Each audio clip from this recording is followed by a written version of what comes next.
Bro, you're such a loser, bro. इतना stress मत ले यार, थोड़ा चिल कर। क्या उखाड़ लेगा ब्रो? तेरा कुछ नहीं होने वाला। ये उम्र में इतना स्ट्रेस, क्या दिक्कत है बेटा? बीवी, बच्चे, EMI. You have no hope, absolutely no hope. In a study evaluating a stress management program designed for children, screening will be done identifying children with mild or moderate stress.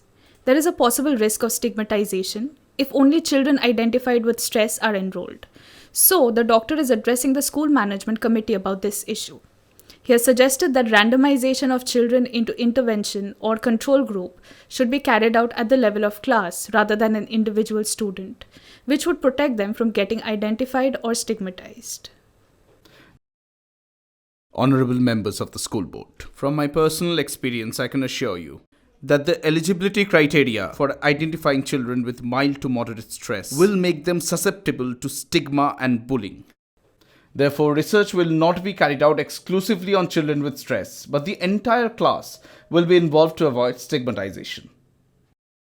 Because I know that we are used to conventional stress management programs, I strongly feel that children are a very sensitive category and there are certain points that we should definitely keep in mind. And I tell this from personal experience.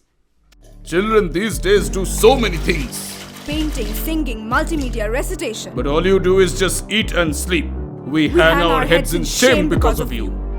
Dr. Agarwal believed that he would have been much happier if only his parents had asked him about his opinion.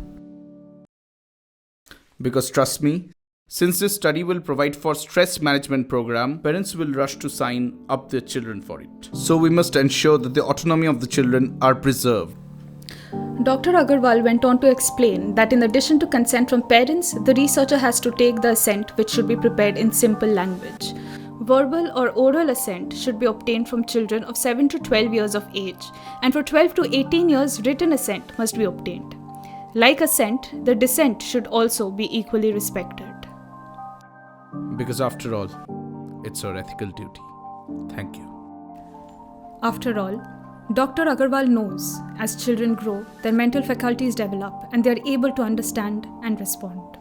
Respecting the child's reaction, the child is made a party to the consent process by the researcher and he should explain the proposed research in a very simple manner, in a language that ensures that the child understands the request to participate in the research.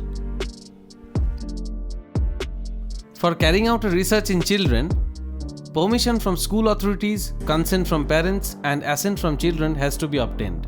For a study with potential for stigmatization, appropriate safeguards should be in place for maintaining privacy and confidentiality. Age-appropriate assent must be obtained from children with adequate psychological support. Adolescents may have the capacity, however, they have not attained the legal age to provide consent. Age-appropriate assent can be obtained from adolescents with adequate psychological support. For children between 7 and 12 years, verbal or oral assent must be obtained in the presence of parents or LAR. For children between 12 and 18 years, written assent must be obtained. This assent form also has to be signed by the parents or LAR.